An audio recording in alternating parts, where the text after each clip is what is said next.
بسم اللہ الرحمن الرحیم۔ اللہ تبارک و تعالیٰ کے نام سے شروع جو بڑا مہربان اور نہایت رحم کرنے والا ہے۔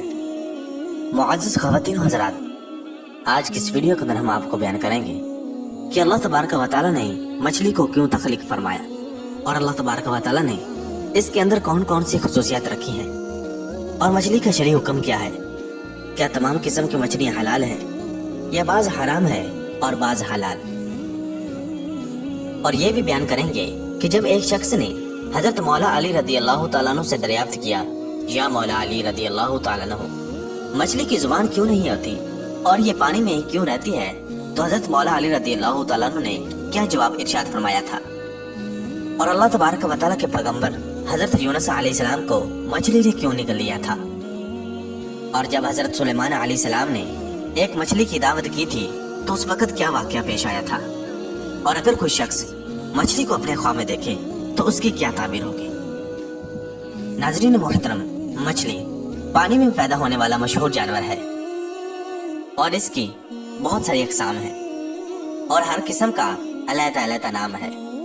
جس طرح کہ حدیث شریف میں آتا ہے کہ حضور اکرم صلی اللہ تعالی علیہ وسلم نے ارشاد فرمایا کہ اللہ تبارک و تعالی نے اپنی مخلوق کے 1000 گروہ بنائے ہیں، جن میں سے 600 پانی میں اور 400 خشکی میں بسائے ہیں۔ مچھلی کی ایک قسم اتنی بڑی بھی ہے کہ انسان کی نگاہ اس کی ابتدا اور انتہا کو نہیں دیکھ سکتی، اور اس قدر چھوٹی بھی ہے کہ نگاہ ان کے ادراک سے قاصر ہے۔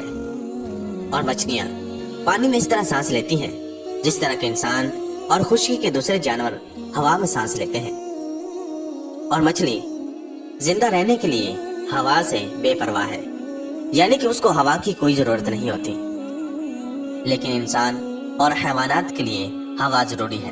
اور امام جاحظ رحمۃ اللہ تعالی علیہ کا قول ہے کہ مچھلی اللہ تبارک و تعالیٰ کی تسبیح پانی کے اندر کرتی ہے، پانی کے اوپر نہیں کرتی۔ خشکی کی ہوا جس پر کہ پرندوں کی زندگی کا انحصار ہے، اگر 1 گھنٹہ بھی مچھلی پر مسلط کر دی جائے تو یہ جان سے چلی جاتی ہے۔ معزز دوستو، ماہرین حیوانات کا کہنا ہے کہ مچھلی کا معدہ اس کے منہ کے قریب ہونے کی وجہ سے سرد مزاج ہوتا ہے، یہی وجہ ہے کہ وہ بہت کھاتی ہے۔ مچھلی کی گردن نہیں ہوتی، اور اس کے شکم میں ہوا بالکل داخل نہیں ہوتی، اور نہ وہ بولتی ہے۔ بعض لوگ کہتے ہیں کہ مچھلی کے پھیپھڑے نہیں ہوتے۔ یہ بھی مشہور ہے کہ گھوڑوں کے تلی اور اونٹ کے پتا اور شترمرغ کے گروہ نہیں ہوتا۔ بڑی مچھلی چھوٹی مچھلی کو کھا جاتی ہے، اس لیے چھوٹی مچھلی کنارے کے قریب کم پانی میں آ جاتی ہے، کیونکہ بڑی مچھلی کم پانی میں نہیں ٹھہر سکتی۔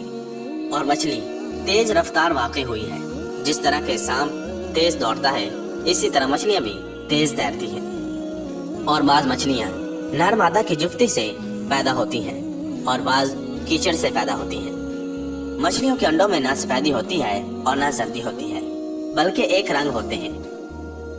اور مچھلیوں میں ایک قسم وہ بھی ہے جو سانپ کی شکل میں ہوتی ہے۔ ایک مچھلی اور ہوتی ہے جس کو عربی میں ریعادہ، گرجنے والی مچھلی کہتے ہیں۔ یہ ایک چھوٹی مچھلی ہوتی ہے، مگر اس کی خاصیت یہ ہے کہ جب یہ جال میں پھنس جاتی ہے تو جال اگر شکاری کے ہاتھ میں ہوتا ہے تو اس کا ہاتھ کانپنے لگتا ہے۔ شکاری چونکہ اس سے واقف ہوتا ہے، تو جب کبھی وہ مچھلی جال میں آ جاتی ہے تو اس کی رسی کو کسی درخت سے باندھ دیتے ہیں، جب تک کہ وہ مر نہیں جاتی، رسی کو نہیں کھولتے، اس لیے کہ مرنے کے بعد اس کی یہ خاصیت زائل ہو جاتی ہے۔ ناظرین گرامی، سائنسدان مچھلیوں کی اب تک 21,000 سے زائد اقسام دریافت کر چکے ہیں۔ ایک تحقیق کے مطابق مچھلی محض غذا نہیں بلکہ کئی امراض کا بہترین علاج بھی ہے۔ خاص طور پر روگنی مچھلیاں دوائی اثرات رکھتی ہیں۔ ان کے کھانے سے ایسے کئی امراض سے جن کا جسم کے مدافعتی نظام سے گہرا تعلق ہوتا ہے، بچاؤ بہت آسان ہو جاتا ہے۔ مچھلی میں جو روگنی تیزاب پائے جاتے ہیں وہ اومیگا 3 کہلاتے ہیں۔ یہ تیزاب جسم میں ایسے ہارمونی اجزاء کی تیاری روک دیتے ہیں جو ہر قسم کے امراض، ان میں اضافے اور شدت کا سبب ہوتے ہیں۔ مچھلی کی روگنیات کی اہمیت و افادیت کا احساس تقریباً 70 برس قبل ہوا تھا۔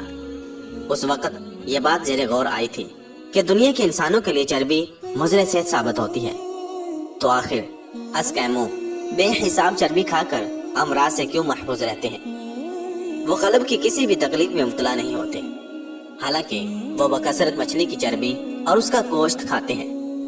اس کے باوجود ان کے خون میں کولیسٹرول کی سطح نارمل ہوتی ہے۔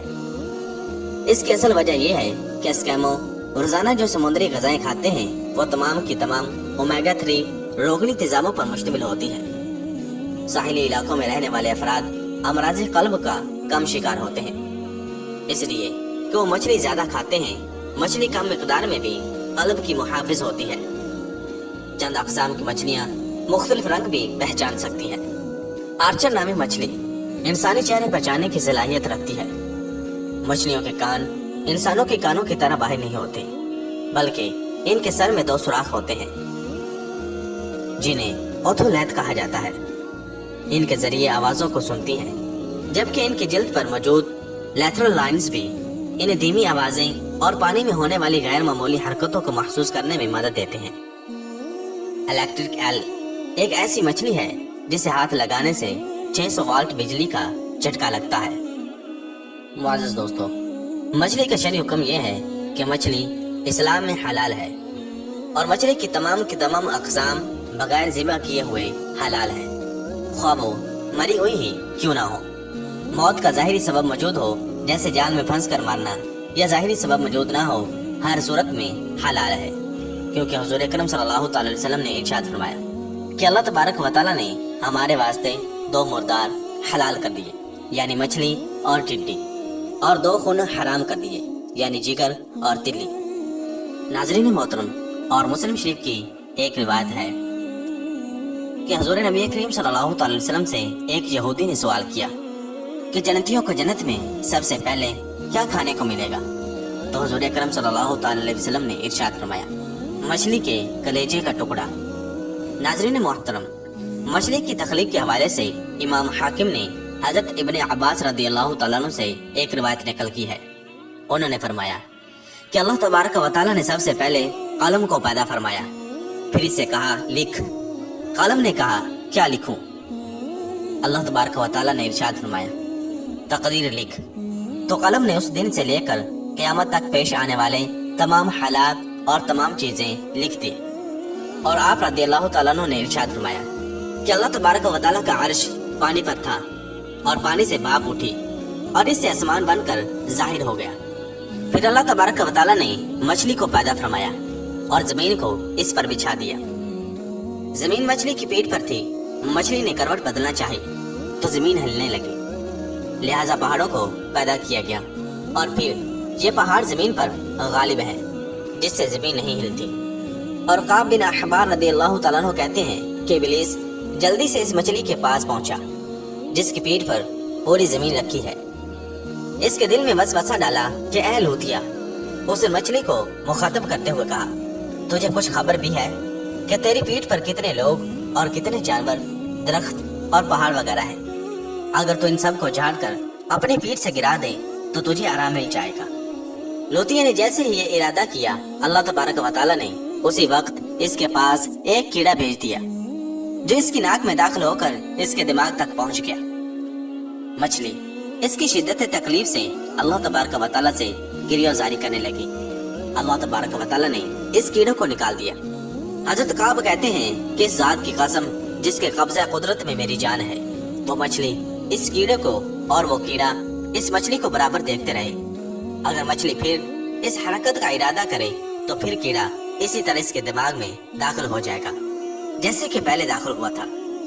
ناظرین محترم، آئیے اب بات کرتے ہیں کہ ایک شخص کے حضرت مولا علی رضی اللہ تعالیٰ عنہ سے سوال کرنے پر کہ مچھلی کی زبان کیوں نہیں ہوتی اور یہ پانی میں ہی کیوں رہتی ہے، تو حضرت مولا علی رضی اللہ تعالیٰ عنہ نے کیا جواب ارشاد فرمایا تھا۔ ناظرین گرامی، حضرت علی رضی اللہ تعالیٰ عنہ کی خدمت میں ایک شخص آ کر کہنے لگا، یا علی رضی اللہ تعالیٰ عنہ، ہر جانور کے منہ میں زبان ہوتی ہے لیکن مچھلی کے منہ میں زبان کیوں نہیں ہوتی، اور مچھلی پانی میں ہی کیوں رہتی ہے؟ اس پر امام مولا علی رضی اللہ تعالیٰ عنہ نے ارشاد فرمایا، اے شخص، یاد رکھنا، اللہ تبارک و تعالیٰ نے مچھلی کے منہ میں زبان بھی دی تھی اور اس کو وہ طاقت بھی دی تھی کہ وہ خشکی پر چل سکے، مگر افسوس کہ اس نے خود پر ہی ظلم کیا۔ وہ شخص کہنے لگا، یا مولا علی رضی اللہ تعالیٰ عنہ، کیسا ظلم؟ امام علی رضی اللہ تعالیٰ عنہ نے ارشاد فرمایا کہ جب اللہ تبارک و تعالیٰ نے